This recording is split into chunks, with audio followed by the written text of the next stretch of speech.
Sinasabi ko sa inyong mga nakikinig sa akin, mahalin ninyo ang inyong mga kaaway at gawa ng mabuti ang mga napupuot sa inyo. Pagpalain ninyo ang sumusumpa sa inyo at ipanalangin ang mga nang-aapi sa inyo. Kapag sinampal ka sa isang pisngi, iharap mo rin ang kabila. Kapag inagaw ang iyong balabal, huwag mong ipagkait ang iyong barong. Bigyan mo ang bawat nanghihingi sa iyo. At kung may kumuha ng iyong ari-arian, huwag mo nang bawiin pa ang mga iyon. Gawin ninyo sa iba ang ibig ninyong gawin nila sa inyo. Kung ang nagmamahal lamang sa inyo ang inyong mamahalin, ano pang gantimpala ang inyong hihintayin?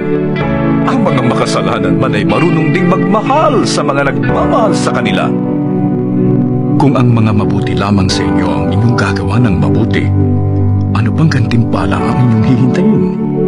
Kahit ang masasamang tao ay gumagawa rin yan. At kung ang makakabayad lamang ang inyong pautangin, ano pang gantimpala ang iyong hihintayin? Kahit ang masasamang tao ay nagpapautang din sa kapwa nila masama sa pag-asang sila'y babayaran. Mahalin ninyo ang inyong mga kaaway at gumawa kayo ng mabuti. Magpautang kayo nang hindi umaasang kayo'y babayaran.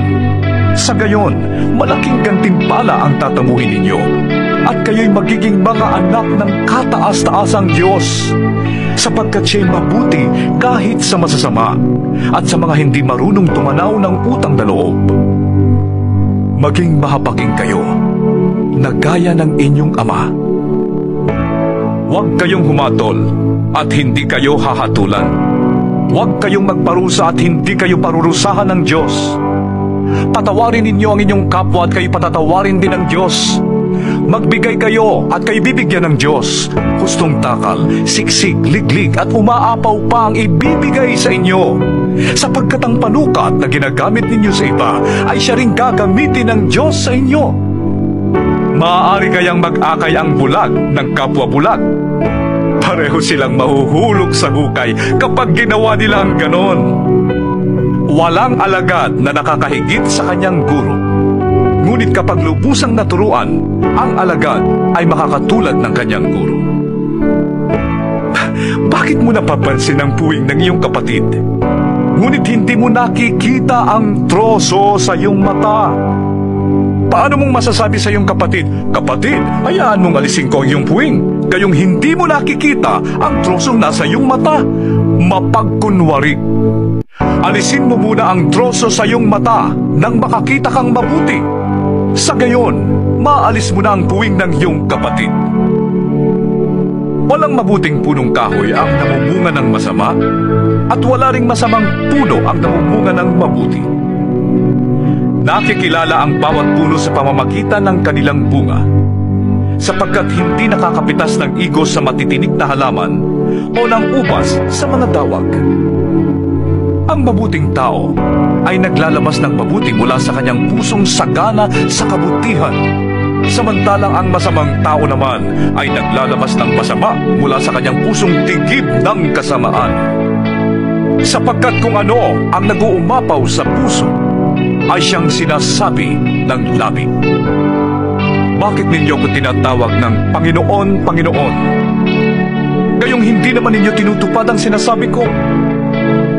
Sasabihin ko sa inyo kung ano ang katulad ng taong lumalapit sa akin, nakikinig ng aking mga salita, at nagsasagawa ng mga ito.